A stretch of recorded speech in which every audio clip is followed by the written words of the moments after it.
Meu pai era civilista, não queria que eu fosse ser militar. Eu teimei e fui ser militar. Então, quando eu entrei para a escola, ele me fez essa carta, que eu considero essa carta o meu vadimeco. Essa carta foi meu guia durante a minha estada na Força Aérea, nos quartéis que eu passei. Ela é curta, mas ela diz tanta coisa que a gente pensa nela quando ouve até. Ele disse: Rui, és cadete, amanhã, mais tarde, general. Agora deves estudar muito, redobrar os teus esforços, deves obediência aos teus superiores e lealdade aos teus companheiros. Ser um patriota verdadeiro e não te esqueças que a força somente deve ser empregada a serviço do direito. O povo desarmado merece o respeito das Forças Armadas. É este povo que deve inspirá-las nos momentos graves e decisivos. Os momentos de loucura coletiva devem ser prudentes, não atentando contra a vida dos teus concidadãos. O soldado não conspira contra as instituições pelas quais jurou fidelidade. Se o fizer, trai os seus companheiros e pode desgraçar a nação. O soldado não pode ser covarde nem fanfarrão. A honra é para ele um imperativo. O soldado não pode ser um delator, a não ser que isso implique em salvação da pátria. Espionar os companheiros, visando interesses próprios, é infâmia. E o soldado deve ser digno. Aí estão os meus pontos de vista. Deus te abençoe. Bento Moreira Lima. Rui Moreira Lima. Piloto com o maior número de missões durante a Segunda Guerra Mundial. 94 missões como piloto de combate. Condecorado com as medalhas Campanha da Itália, Cruz de Aviação e Presidential Unity Citation. Caçado e preso em 1964 pelo golpe de Estado. Morreu em 13 de agosto de 2013, aos 94 anos.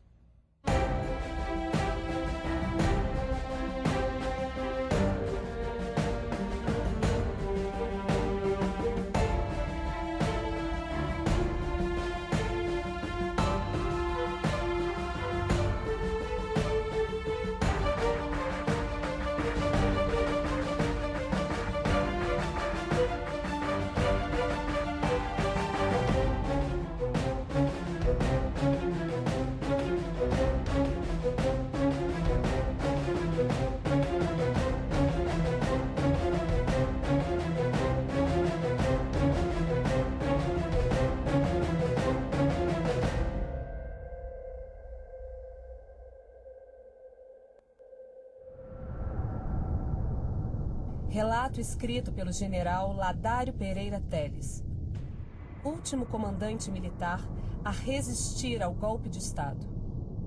O clima político no mês de março de 1964 se inflamava dia a dia, num vertiginoso crescendo. O comício do dia 13 de março marcou decisivamente a orientação que o governo iria trilhar para o futuro. Marchar resolutamente, com o apoio do povo, para a realização das reformas de base. A repercussão deste comício nos meios reacionários, civis e militares foi evidente. Manifestações da imprensa e comentários de militares, principalmente no Estado-Maior do Exército, Escola de Comando e Escola Superior de Guerra, fizeram uma acerba crítica ao governo do Dr. João Goulart. Essas organizações militares eram plenamente identificadas com os focos do golpismo e centro da mais radical reação contra as reformas preconizadas pelo governo. Os últimos momentos do governo do presidente João Goulart. Se nós tivéssemos podido vencer, que era tão impossível se olhar para trás, pelo complexo que foi se dando de fatores os mais diversos, onde os militares são os decisivos na reta final. Mas no contexto, você tinha um conjunto de propostas de reformas sociais que criava um antagonismo, eu diria, incontornável. Por exemplo, a proposta de reforma agrária criou um corte profundo na sociedade ligada aos setores diretos ou indiretamente do latifúndio e que tinha uma participação numérica no Congresso Nacional alta. Então nós não tínhamos como alterar a norma da Constituição que estabelecia que para desapropriar as terras, para efeitos de reforma agrária, por exemplo, era preciso pagar a indenização previamente em dinheiro, o que tornava a proposta social inviável. Tão importante quanto isto foi uma coisa que parece banal, que foi a lei que estendeu os direitos sociais ao campo. Naquela época, o campo era o lugar dos párias, miseráveis. Nem salários tinham. Enquanto a reforma agrária era algo que era um processo, a extensão dos direitos sociais era imediata. Ou seja, os grandes proprietários perdiam seu status senhorial e passaram a ter que discutir com os trabalhadores, através dos sindicatos, que também se constituíram, de uma forma que para eles era intolerável. Naqueles anos, houve uma greve aqui em São Paulo que abrangeu simplesmente 700 mil trabalhadores, com cerca de 20 categorias profissionais. Um impacto.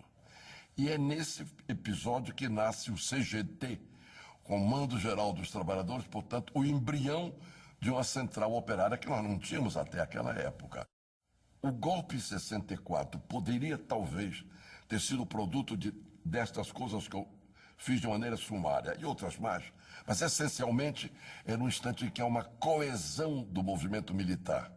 Por que a coesão? Porque se passou a criar, de uma maneira fantasiosa, que João Goulart estava em negociações com Prestes para um golpe de Estado onde ele realizaria um governo com os comunistas, o que era uma afirmação, além de falsa, cretina. Porque o João Goulart, é bom não esquecer, era um grande proprietário de terras, mas isso foi gerado de uma forma tão constante, na grande imprensa, na televisão, no parlamento, em todo lugar, isto virou algo com credibilidade incrivelmente aceita por grande parte da sociedade. O apoio ostensivo dos Estados Unidos, e, no nosso caso, até mesmo com a tentativa de, através de uma frota da Marinha de Guerra americana, que invadiria o Nordeste se nós tivéssemos tido naquela época a Guerra Civil. Foi, portanto, um golpe onde os militares nossos jogaram um papel da frente da intenção golpista americana no contexto da Guerra Fria. Em 61, a direita queria dar um golpe assim, como deu em 64. Mas não conseguiu, tá? Ela não movimentou ninguém. Já o período de 61 a 64, ela mudou a tática dela. Ela resolveu apelar para a religião. E o país era mais religioso do que é hoje. Chamaram o padre Peyton, que fazia defesa da família, fez desfiles em São Paulo e desfiles no Rio de Janeiro, que nada mais é do que classe média desfilando. A classe média olha no céu de jornal e transforma em herói ou bandido. Não é o povo que não lê e sente na própria carne a utilidade. E a classe média influenciou as Forças Armadas, porque ela sempre influenciou as Forças Armadas. E as Forças Armadas era constituída, hoje eu não sei qual é, por oficiais oriundos da classe média. A adesão do general Cruel, comandante do 2º Exército, desestabiliza o governo de João Goulart. No dia 22 de março, compareci ao almoço oferecido ao ministro Abelardo Jurema. A este almoço compareceram vários oficiais generais. Ao retirar-me, externei ao ministro Jurema minha grande convicção, que já tinha, de que o general Amaury Cruel trairia o presidente João Goulart. O presidente afirmou então que o general Cruel era seu amigo e lhe hipotecara recentemente em um almoço sua solidariedade. ele teria chegado muito assim, preocupado e falado para a mamãe que estavam tramando um golpe contra o João Goulart. Pois é, Terezinha, dizem que até o Cruel está traindo, assim, altamente tentado a dar apoio ao golpe.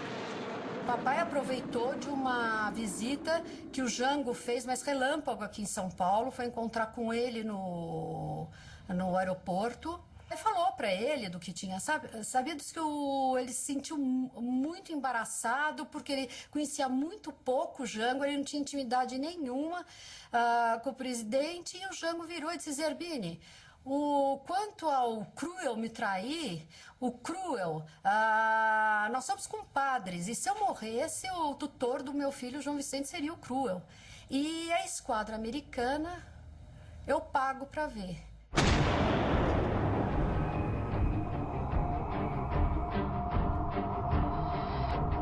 Os marinheiros reúnem-se no Sindicato dos Metalúrgicos para comemorar o 2º aniversário de sua associação. A reivindicação dos direitos fundamentais é confundida por parte da oficialidade como uma conspiração subversiva e pedem a punição dos rebeldes. A nossa associação ela cresceu muito rápido. Eu acho que na época que ela foi fechada, ela tinha 16 mil sócios, né, Alípio? Uma associação que em 2 anos ela chega a ter 16 mil sócios. Isso incomodou também muito a Marinha. Naquela época, o marinheiro, a maior parte, quase todos, eram oriundos do Nordeste. Chegava aqui, a casa dele era no navio. E saía à noite, não tinha ambiente, ia para a zona de Baixo Meretriz, entendeu? E não tinha realmente um ambiente social. E essa associação ela foi criada também com esse intuito de dar uma vida social ao marinheiro. Ele está saindo do navio dele, ter para onde ir. Tem uma escola para pessoas formar, se estudar, para ter um futuro melhor na Marinha. E a Marinha, com isso, eu não vou dizer que ela impedia, mas ela não facilitava. Ela não facilitava. E com isso foi criando uma certa rixa com a nossa associação. Os marinheiros tomavam a iniciativa, a Marinha tomava outra, contrária. Aí voltava a tomar uma mais radical, contrária. E isso aí começou a politizar todo o movimento. Olha ali, ó, eles não deixam a gente o direito de casar. Isso é verdade, né? Não tinha direito de casar, não tinha direito de andar com roupa civil, troço assim, estúpido, radical, que não tinha mais sentido naquela época. A sociedade já tinha avançado, a Marinha não. Isso tudo era motivo de radicalização de um movimento de massa de marinheiro, que só tinha havido em 1910. Fomos nos aproximando mais do ideal do João Cândido, que a Marinha até hoje ela não aceita que o marinheiro João Cândido desempenhou um grande papel para tornar a Marinha mais humana. A situação dos marinheiros dentro dos navios era de extrema pobreza e abandono. Se o marinheiro não podia casar, o marinheiro era obrigado a andar fardado, o marinheiro assinava um contrato com a Marinha em que ele, para sair da Marinha, só poderia sair com 30 dias de prisão rigorosa. E eram em condições bastante sofridas dentro dos navios, essas prisões rigorosas. Então, a revolta dos marinheiros era um fato absolutamente previsível. Até as paredes do Arsenal de Marinha sabiam disso.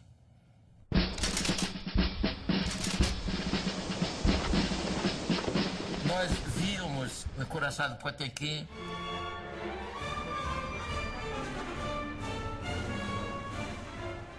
E participando de reuniões políticas.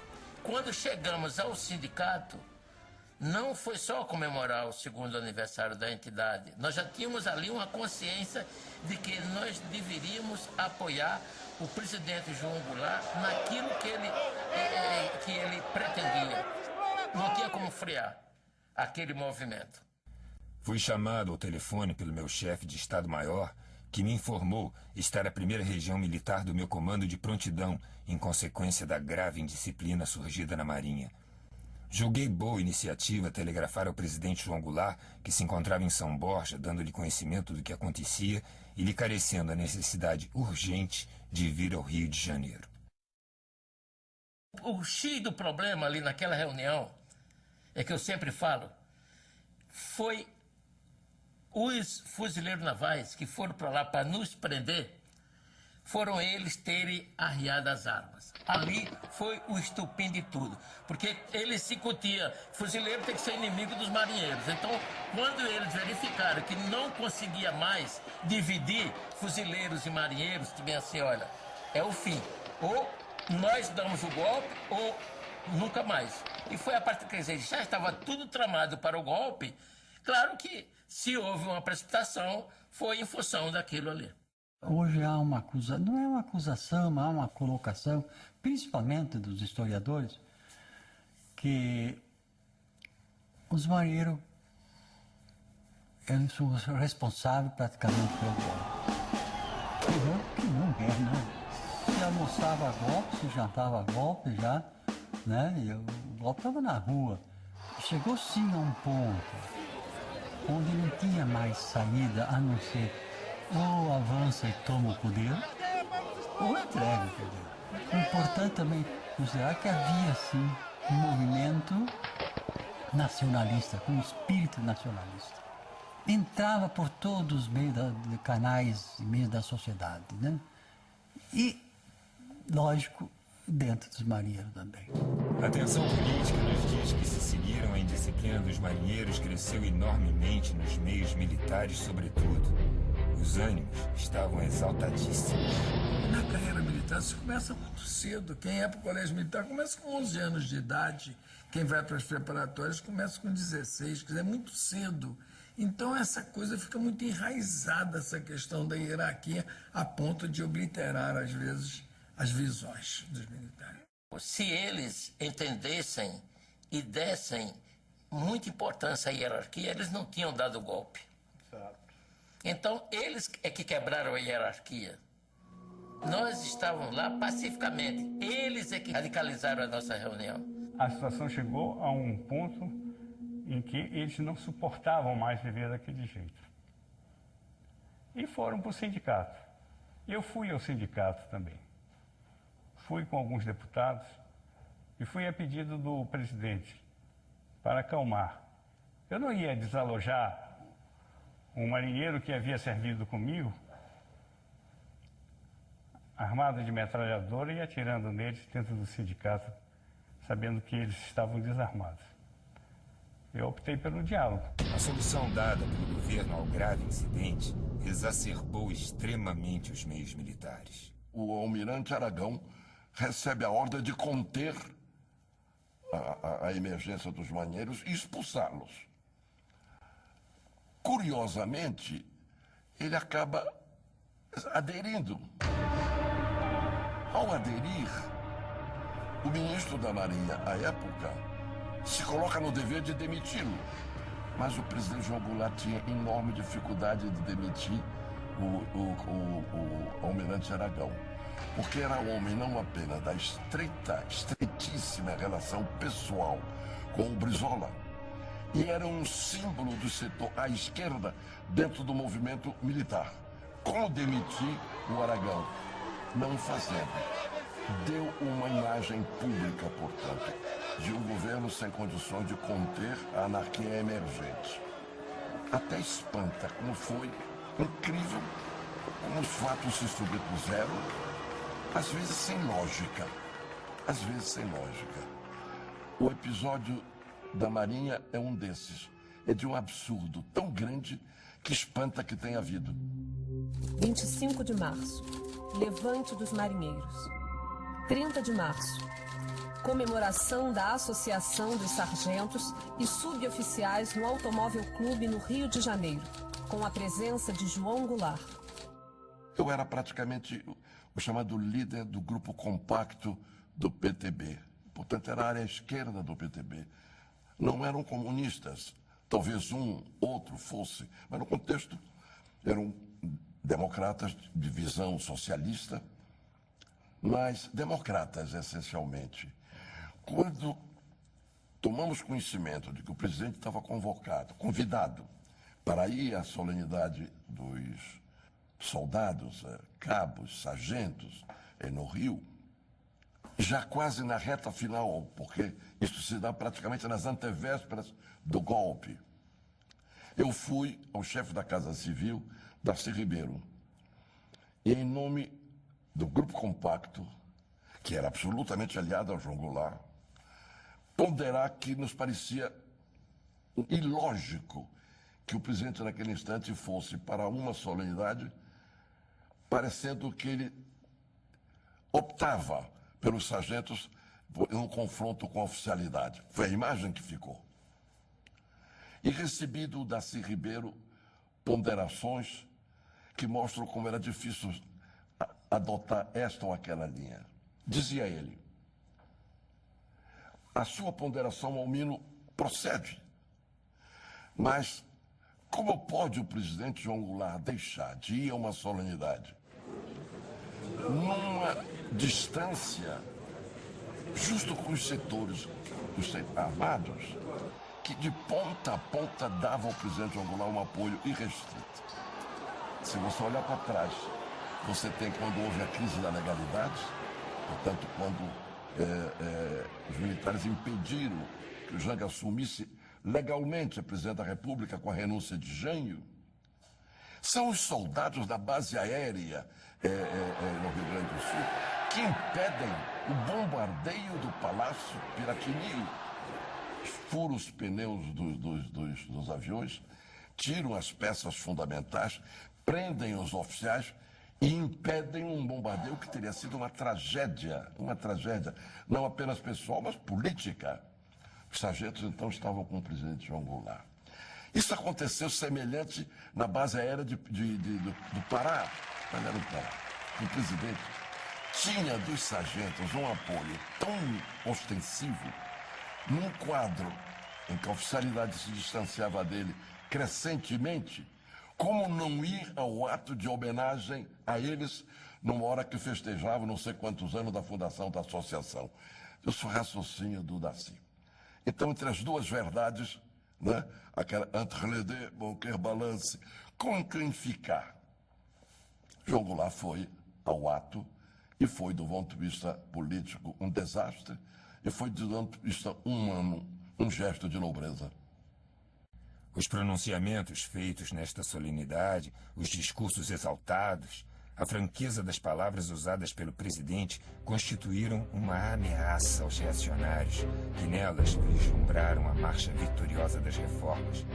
A alternativa foi, então, ou dar o golpe ou perder definitivamente a partida. A escolha não tardou. Assisti o discurso dele de casa. Foi um discurso violento, que o único comentário que foi feito por Oswaldo Mendonça, que foi um grande advogado aí de preso político, ele disse: olha, ele fez um discurso de quem tem poder. Agora, ele está sem poder e ele vai cair. Não pagou ideia. No dia seguinte já estava as tropas do Mourão e do Guedes já descendo para o Rio.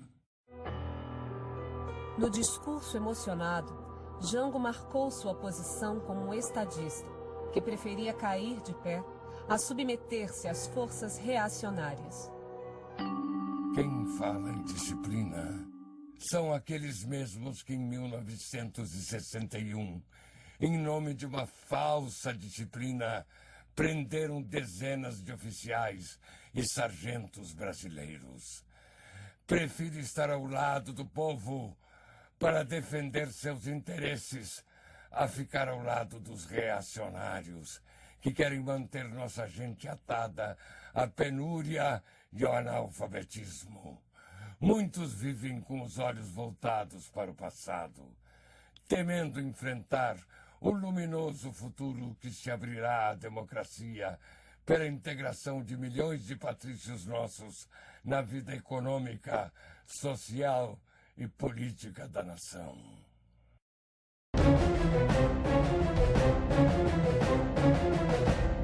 Resistir ou não ao golpe de Estado? Eis a questão. Eu disse: eu quero saber onde é que está essa coluna. Como é que eu vou saber? Então só podia saber voando. Então peguei um jatinho e subi, fui para 17 mil pés, chovendo muito, ninguém no ar, não tinha nenhum avião no ar. Eu estava no ar. Mergulhei, saí na estrada e passei em cima da coluna. Quando passei em cima da coluna, foi uma barata boa danada, ó, saiu tanque para todo lado, aqueles caminhões querendo subir, aquele riozinho que passa do lado.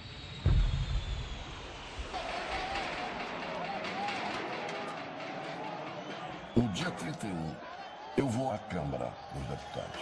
Dezenas de parlamentares, um burburinho, grupo dali, grupo daquela, discussões em voz alta.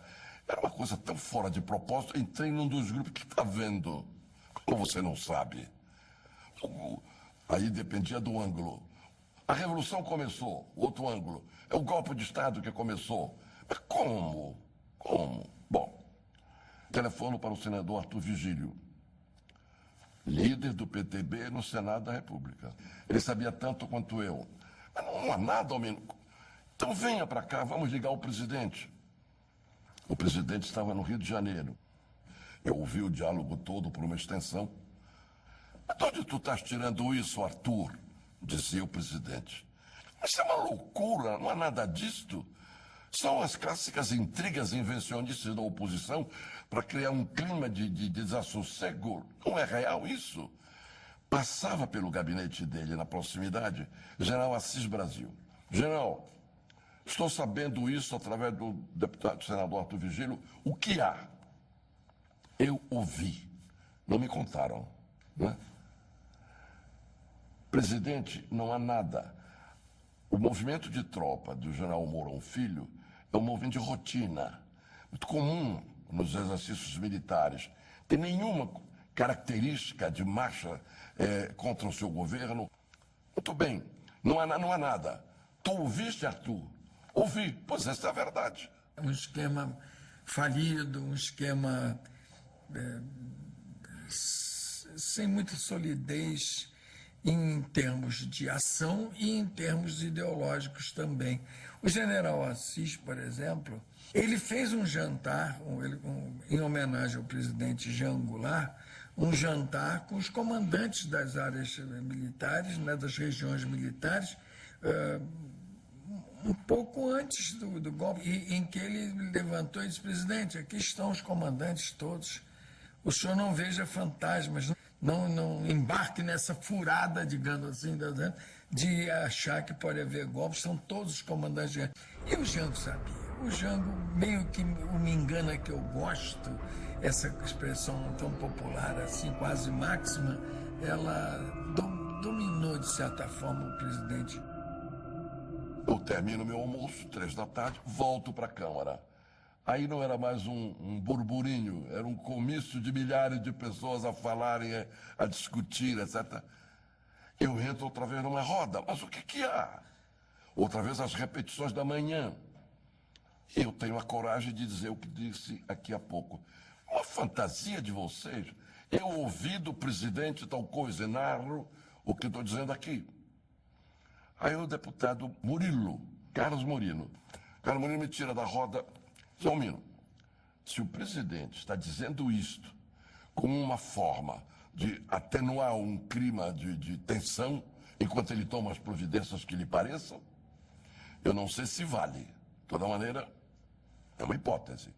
Mas se ele não está informado, se é real que ele não sabe que a esta hora a tropa já está marchando do general Mourão e que em Belo Horizonte o comando da chamada Revolução já está montada, já é real. Como é que o presidente, a esta hora, não sabe? Eu estou me referindo a um diálogo que se dá em torno de meio-dia, 1h do dia 31 de março. Portanto, o que eu quero dizer nisso? Que não tinha realmente uma organização militar ao lado do presidente em condições até de informar minimamente. Porque o chefe da Casa Militar não saber, na hora que o Arthur Vigílio dá ao presidente a notícia, ao meio-dia, e não tomar uma providência para saber se era verdade ou não, é uma coisa inconcebível. Ao chegar, no dia 31, às 13 horas, no meu gabinete, notava-se mesmo certo nervosismo. Dizia-se que no 5º e 6º andares havia cerca de 200 oficiais armados, alguns em uniforme de campanha, e prontos para atacar o QG da 1ª Região Militar e do 1º Exército, situados respectivamente no 3º e 2º andares. Diante destas informações, determinei que se guarnecessem com tropa armada os corredores de acesso ao meu QG e proximidades dos elevadores, com ordem de fazer fogo em quem pretendesse nos atacar. Dizia-se que haveria um putsch no Ministério da Guerra.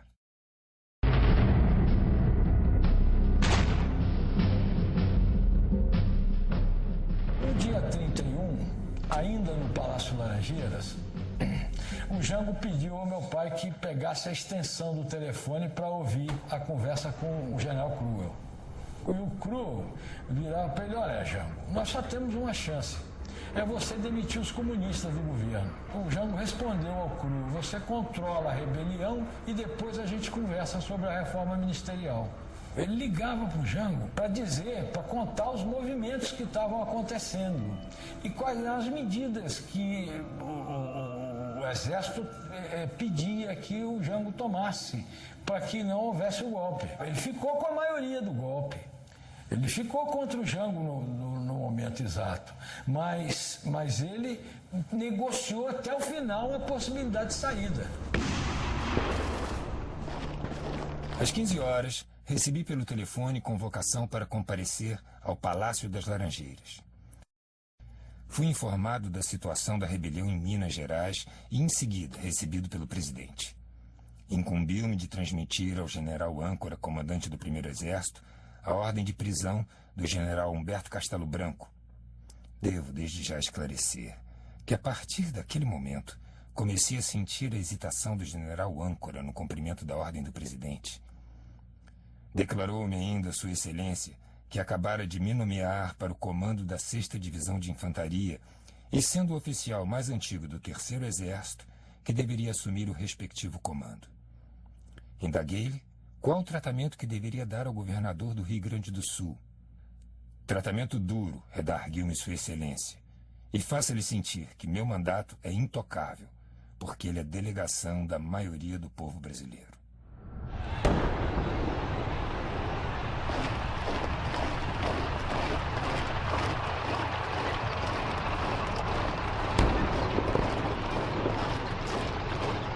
O presidente falou que queria que ele fosse para Minas. O papai falou: olha, com a tropa que eu estou recebendo, eu amanhã de manhã estou em Juiz de Fora e a situação está resolvida. Foi para o 1º Exército e aí já o comandante do 1º Exército, que estaria ligado aos revoltosos, já tinha cortado metade do poderio de envio dele.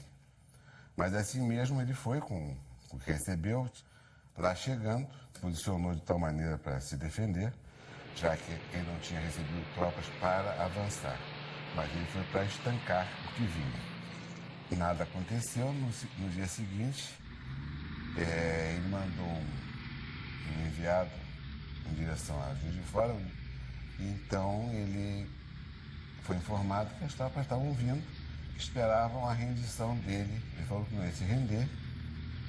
Eles tinham tanta certeza do esfacelamento da defesa, quer dizer, não tinham tropas para a defesa, eles iam caminhando pela estrada tranquilamente, né? E já com um armamento, obviamente, muito mais pesado do que o que meu pai dispunha. Aí eles mandaram um enviado, meu pai disse: olha, então tudo bem. Falou algumas vezes com o general Zerbini, em São Paulo, porque o Zerbini, assim como o papai, tinha ficado para conter lá as tropas lá em Caçapava, né, as tropas do general Cruel. E aí o general Zerbini falou: olha, a situação aqui está muito frágil, não temos condições. Meu pai entrou em contato com o general Assis Brasil, que era chefe da Casa Militar do Jango. A essa altura já estavam todos em Brasília. E aí foi informado que a situação estava praticamente perdida. E ele desceu em direção ao Rio. Aí no dia seguinte ele se apresentou no 1º Exército. Eu acho que nesse momento ainda era o general âncora que comandava, onde ele foi preso. Na manhã do dia 1º, o coronel Raul Carnaúba sabia que eu estava contra o golpe e me pediu para ir ao Palácio Laranjeiras, entrar em contato com a presidência, com o presidente, com quem estivesse da Casa Militar, para saber o que fazer, o que o regimento poderia fazer, porque o golpe estava em pleno andamento. E dali eu assumisse o comando do Ministério da Guarda do Ministério do Exército. E chegando no Palácio, o presidente já tinha ido embora. Tinha ido embora e soube que o grupo do Lacerda estava reunido no Palácio Guanabara, mas ali eu não tinha mais o que fazer, porque se o presidente tinha abdicado, fui para o Ministério do Exército, assumi o comando da Guarda. Eu recebo a visita de 2, 3 sargentos, um deles não falou nada, mas 2 vieram me comunicar que ia acontecer um massacre de estudantes ali no Caco. Me explicou que chegou uma tropa de civis e paramilitares, é claro, a paisana, com metralhadoras e revólveres de Kombi, e agora eles estavam cercando a faculdade e os estudantes se recolheram para a universidade. Eu imediatamente peguei minha que eu dispunha de tropa e resolvi. Quando cheguei lá, a cena era a seguinte: esse grupo paramilitar apontava as armas para a porta da faculdade e já tinham jogado um pouquinho antes gás lacrimogêneo, pelas janelas, quebraram as janelas e jogaram gás lá dentro, esperando os estudantes saírem. Eu alertei que eles se retirassem da região, que era uma região nossa, que eu ia entrar na faculdade. Eles não me atenderam. E aí houve uma escaramuça e eles acabaram fugindo. Entrei com os meus subordinados, arrombamos a porta e a cena foi uma cena que a gente não esquece, né? Caídos nas escadas, estudantes sufocados. É muito interessante que algumas das moças que hoje são do grupo Tortura Nunca Mais, diretoras e tudo, que gente corajosa, né? Até hoje lutando aí. Eu estou aqui hoje, eu e muitos outros companheiros, alguns deles que fundaram Tortura Nunca Mais em 85, graças à coragem e à generosidade do Ivan Cavalcante Proença. Fomos tentar resistir ao golpe. E, à noite, fomos cercados, depois ficamos sabendo que se tratava do CCC, do Comando de Caça aos Comunistas, e que a ordem era atirar para matar. E eram bombas de gás lacrimogêneo lá dentro, e nós nos abaixávamos, rajadas de metralhadora, e de repente parou um silêncio, e nós sem saber o que tinha acontecido, de repente entra o Ivan Cavalcante Proença, né, e nos orienta que a gente saísse em grupos de 5. Voltei para o Ministério do Exército, para a minha função. Eu cheguei ali, fui imediatamente preso e já tinha ido um tenente da guarda ali da Casa Mas já tinha ido lá dizer que eu cheguei atirando nas forças que queriam, os golpistas, que eles achavam que eram as forças restauradoras da democracia e tal, e contra o comunismo, aquelas bobagens, né? Aí o coronel Aragão, depois general Aragão, estava me esperando, ele me conhecia, era de cavalaria também, e eles me prenderam imediatamente e me colocaram numa lancha, me levaram a Forte São João numa lancha, inicialmente para Santa Cruz, e depois eu fui para o isolamento. No Imbuí, um isolamento que durou 58 dias, e foram 20 anos sofridos, muito sofridos. Quem deu o golpe foi o Exército. Nenhum oficial de marinha ousou tomar uma posição de golpe dentro da marinha. O fato de eles se encontrarem no Clube Naval, eles garantiria quase que uma certa imunidade. Eles não pegaram em armas, não tomaram quartéis nem navios, porque dentro dos navios e dentro dos quartéis havia um contingente de marinheiros e alguns oficiais que eram mais poderosos do que eles. Nunca chegou a ordem de resistência por parte do João Goulart. Para nós, marinheiros, Era muito importante, muito importante. Nós tínhamos superado a questão de ordem no nível, em navio, repartição. Aí, ali a ordem que dava era nós, tudo bem. Então não dependia, não, de ninguém. Isso nós fizemos. Né? Demos as ordens, isso foi tomado, mas chegou o momento de resolver a questão de Brasília, o poder central. Não tínhamos informações de Brasília, elas não chegavam até nós.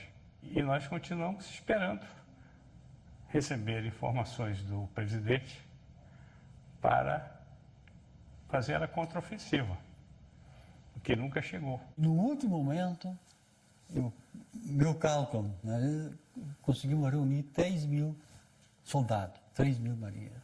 Né? No dia 1º, à noitinha, à tardinha. Nós tínhamos essas tropas. Né? Já tínhamos daí tomado o Ministério da Marinha, também foi tomado. Né?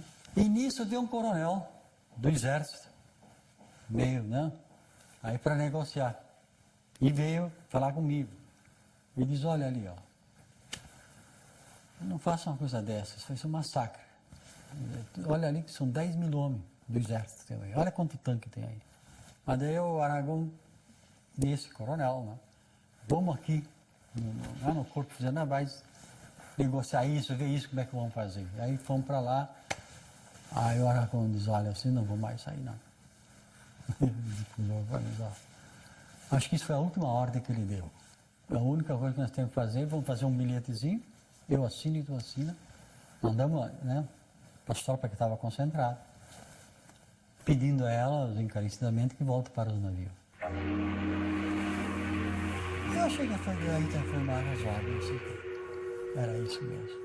E quando eu cheguei ao QG, o brigadeiro Teixeira estava saindo do comando. Ele disse, olha, Rui, a vila roeu a rapadura. Foi essa a palavra dele. Eu disse, o que houve? A vila roeu a rapadura. Já está tudo acabado e nós vamos agora falar com o ministro Botelho. E o Botelho, ele nos recebeu muito emocionado e disse, olha, eu não dou ordem sem estar alguém para dar ordem em cima de mim, que seria o presidente da República. Eu não vou dar ordem para vocês, mas vou dizer o que é que eu vou fazer. Eu vou esperar o outro ministro entregar. E vocês vão para suas bases, vão para suas unidades. E quando chegar o substituto, entrega. Ok, ok. E quando nós estávamos jantando, veio o capitão Hartz, Hugo Hartz. Virou-se para mim e disse, Coronel Rui, nós estamos com esse avião C-54, o quadrimotor. Estamos com 20 sargentos aí dentro. Tem algum armamento que nós tiramos aqui no paiol de armamentos aqui da base. E vamos para onde foi o presidente João Goulart.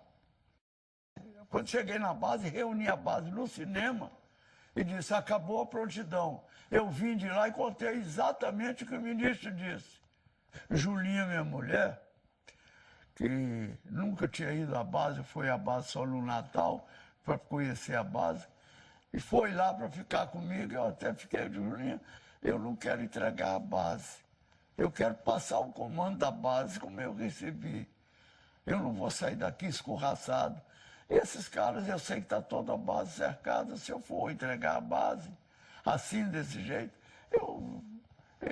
é melhor eu não ficar vivo. E passei o comando com a base toda cercada às 9 horas. Os fuzileiros fizeram um corredor, que chama corredor polonês, né? Mas no caso ali, defensivo, né? Desde o portão de saída, né, o principal, até na Rio Branco. Fiz que parar, que ela está ali, estava bom. Os oficiais que estavam armados lá embaixo não tinham saído de lá, estavam lá ainda, não tiveram coragem de ir atrás de mim. Então tudo bem, agora é comigo. E realmente, saí, quando cheguei assim uns 20 metros, eu olhei para trás, me abanaram a mão, eu abanei a mão também, né, com os fuzileiros, e fui embora. Peguei o carro e vim embora. Eu apresentei o Teixeira, ele estava me esperando. Ele e o Estado-Maior, o chefe do Estado-Maior dele, fomos os três ao ministro Melo, Aí ele disse, o Rui não quer ser preso, Moreira Lima não quer ser preso. Não, senhor, torça minhas palavras, meu ministro. Eu estou dizendo que eu não vou ser preso com show. Aí ele disse, e como é que tu vai ser preso? Ele, por telefone. Então eu fui o único oficial, fui preso, que passou o comando dentro do regulamento, RDAE da Aeronáutica, e foi preso por telefone. O chefe de Estado-Maior dele, Baena, era o brigadeiro Baena. Ô, Moreira Lima, dá um pulinho aqui, eu posso levar a cueca, o aparelho de barba, pasta, escova e tal, muda de roupa. O riso assim meio bobo. Aí fui pra lá e fui preso. Fui chamado à fonia do serviço rádio pelo general Genaro Bontempo, que me informou que a situação na Guanabara era de extrema gravidade, que as forças sublevadas já estavam intimando o Ministério da Guerra a se render. Tudo se esboroara, o presidente da República seguira para Brasília. Quando o Jango, enfim, nos recebe, visivelmente decaído, nunca esqueço, eu estava com uma roupa amarrotada, de barba crescida.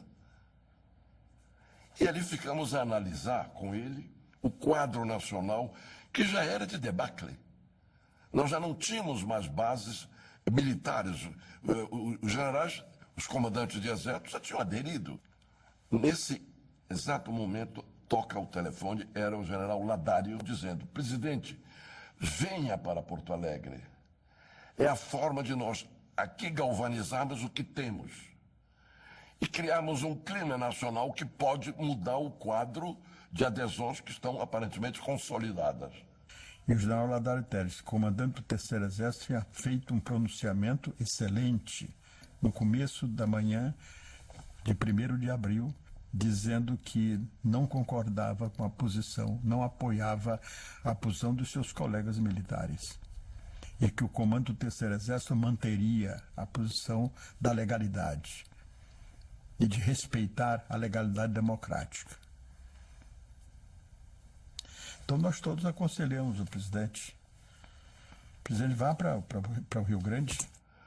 Deviam ser talvez 7 da noite, 6 da tarde, quando o presidente vai para o aeroporto para fazer a viagem a Porto Alegre. O presidente se despede, vai para o avião, era um Coronado, o avião mais moderno que o país tinha.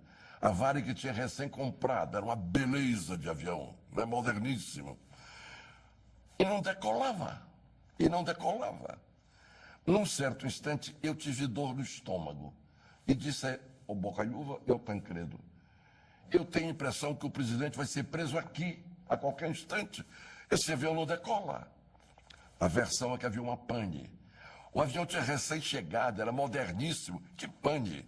Era algo que era parte de um complô, na minha avaliação, naquele instante, e hoje eu estou convencido. O Jango já estava mais de 1 hora parado dentro desse avião. E meu pai então entrou no avião e falou para ele, Jango, esse avião está sabotado. Você venha para o meu que eu te levo a Porto Alegre. Durante o voo de Brasília para Porto Alegre, o Jango perguntou ao papai o que ele estava achando da situação. Ele então virou-se para o Jango e disse, Jango, se o Rio Grande do Sul estiver unido com você, você deve resistir. Se não estiver unido, aí são outra questão.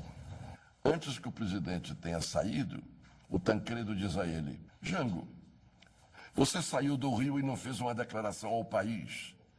Sairá de Brasília sem fazer uma? Tem que dar uma explicação ao país. Então ele nos pede, escrevam, então, um manifesto. Escrevam. Ficamos, Tancredo improvisando e eu de datilógrafo. Foi o último pronunciamento político do Jango em Brasília. Numa noite em que forças reacionárias desencadeiam mais uma vez o golpe contra as instituições democráticas e contra a libertação econômica da pátria, reafirmo a minha inabalável decisão de defender esse mesmo povo contra as arremetidas da prepotência e da pressão do poder econômico. Sei que o povo ignora o verdadeiro significado das pressões a que meu governo está sendo submetido, desde que, para salvaguardar os mais legítimos interesses da nação, tive que adotar no plano internacional uma política externa independente e no plano interno medidas inadiáveis de proteção à sua espolhada economia. Em consequência, arrastei a fúria insensata e odienta dos impatrióticos interesses contrariados. Levantou-se a grita da incompreensão e do egoísmo, do capitalismo intolerante, desumano e anticristão.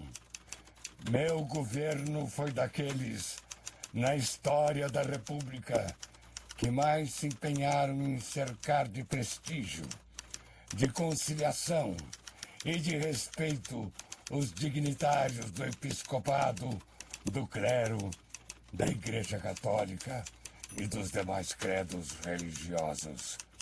Mistificam com a supervalorização do perigo comunista como se não fôssemos uma democracia plantada irremovivelmente no coração do povo em quem acredito e em quem deposito a certeza da vitória da nossa causa. Não recuarei, não me intimidarão, reagirei aos golpes dos reacionários, contando com a lealdade, a bravura e a honra das forças militares e com a sustentação das forças populares do nosso país. João Goulart.